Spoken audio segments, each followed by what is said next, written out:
क्या लगता है पूरे बिहार में संगठन आपका मजबूत है? बिहार का जो हमारा बैठक होगा उसमें हम लोग उनको बताएंगे कि ये सीट हमारे लिए बढ़िया रहेगा। मोदी जी कह रहे हैं कि 400 के पार, 370 के पार, इससे साफ स्पष्ट होता है कि वो जनता को वोट की जरूरत नहीं है, उनको जरूरत है ईवीएम की। 70-75 सालों में जो देश में और बिहार में जो नहीं हुआ उसको आम आदमी पार्टी ही करके दिखाई। मैं केसरिया के एक एक क्षेत्र में जाता हूँ, घूमता हूँ, समस्याओं को सुनता हूँ।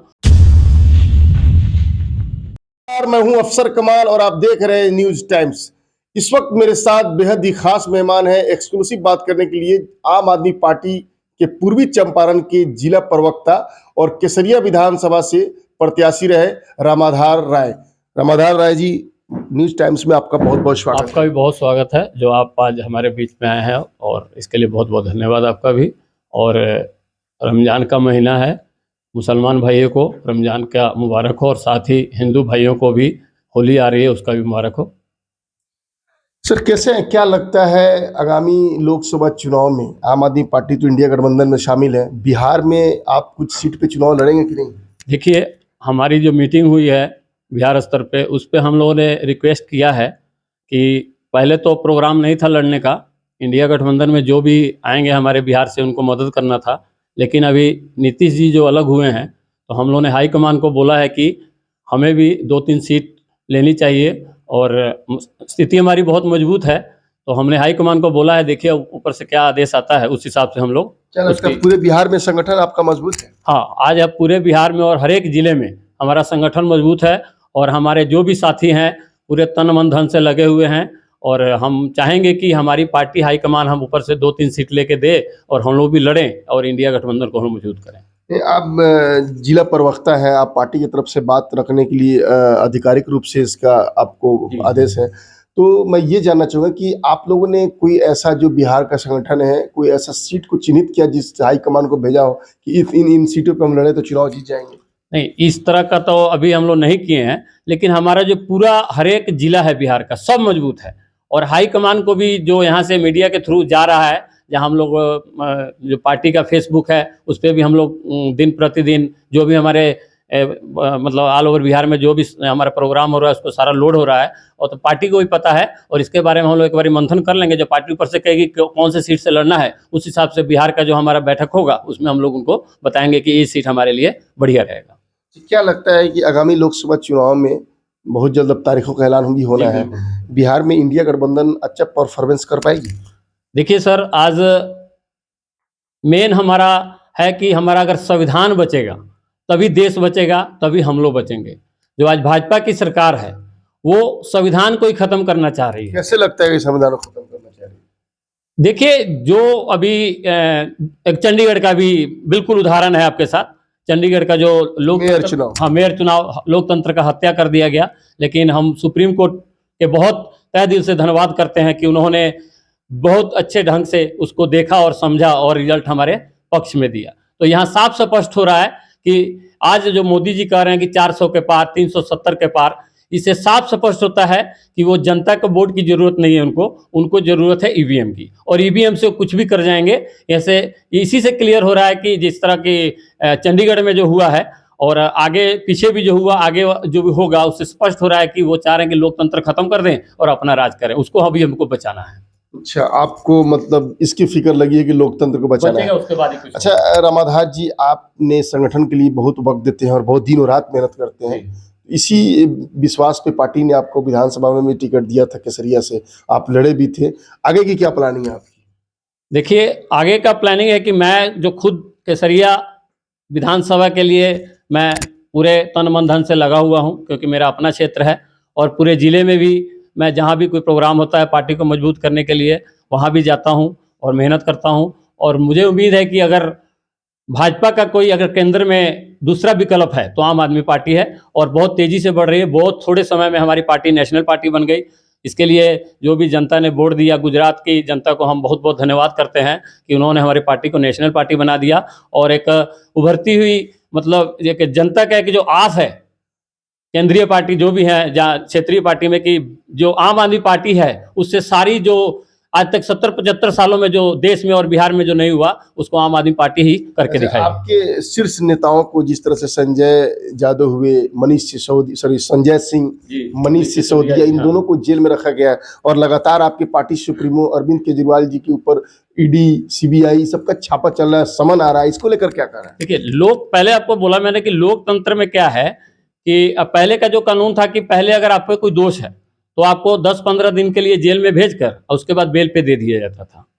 बेल पे चले गए, कानून था, पहला कानून, जो लोकतंत्र अभी खत्म हो रहा है। लेकिन अभी इन्होंने जो सिस्टम लगाया है कि अगर आप पे केस हो गया तो हम आपको जेल में डाल देंगे और जब तक केस चलेगा तब तक आप अंदर रहिएगा। इससे साफ स्पष्ट होता है कि आने वाले समय में लोकतंत्र खत्म हो जाएगा, क्योंकि अगर दोषी तो हम बाद में ना दोषी हैं या नहीं है तो केस लड़के ना आपको बताएंगे, लेकिन भीतर ही जब डाल दीजिएगा आप, उसी वही यही चाह रहे हैं कि सबको तो मैंने भेज दिया, 2-3 जो बड़े लीडर थे, अब केजरीवाल जी को भी भेज के इनको अंदर कर दिया जाए और ईडी और सीडी का चक्कर में, सीआईडी का चक्कर में फंसा के इनको रख दिया जाए और आने वाले समय में हमारा कोई दूसरा आदमी विकल्प ना बने।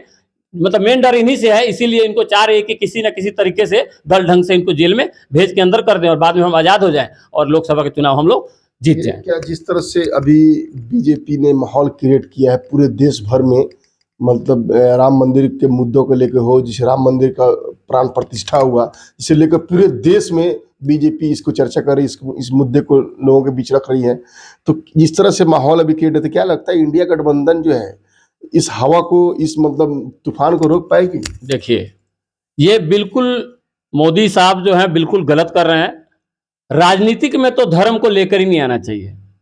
एक जो राम मंदिर है उसका उद्घाटन हुआ, बहुत अच्छी बात है, उनको तो खुद नहीं वहां जाना चाहिए था कि अब राजनीति कर रहे हैं कि हनुमान मतलब राम मंदिर का उद्घाटन कर रहे हैं। जैसे साफ स्पष्ट हो रहा है कि आप जनता की सेवा कम और लोगों को उलझाने में जाति और धर्म के चक्कर में लगे हुए हैं जी। एक छोटा सा एक कहानी के थ्रू बताना चाहूंगा कि वो लोगों को बहला फुसला रहे हैं और लालच देके जुमलेबाजी करके लोगों को ठग रहे हैं। देखिए, एक ताजा उदाहरण, अभी हमारे केसरिया में जो रेलवे भवन का जो उद्घाटन हुआ है, ये कहाँ का मतलब सही इसको बोला जाए तो उद्घाटन नहीं होना चाहिए था, अधूरा काम है, अभी पटड़ी भी नहीं बिछा, मिट्टीकरण का काम नहीं हुआ, किसानों को पैसा नहीं मिला, किसान डेली सीओ ऑफिस में भोजन अधिकारी के पास जा रहे हैं, कोई नहीं सुन रहा है। उसके लिए हमारे माननीय सांसद महोदय जो अभी वर्तमान में है, उनकी फिक्र नहीं है, उनको उद्घाटन करने में ही लगे हुए हैं। अभी आज ही देखिएगा तो ब्लॉक में महात्मा बुद्ध जी का मूर्ति का भी उद्घाटन हो रहा है, जो 1-2 दिन में ही सारी तैयारी हो गई। ऐसा क्यों? आपको 10 साल मौका मिला बिहार के लिए, मोतिहारी जिला के लिए, केसरिया के लिए, उस समय आप कहां थे?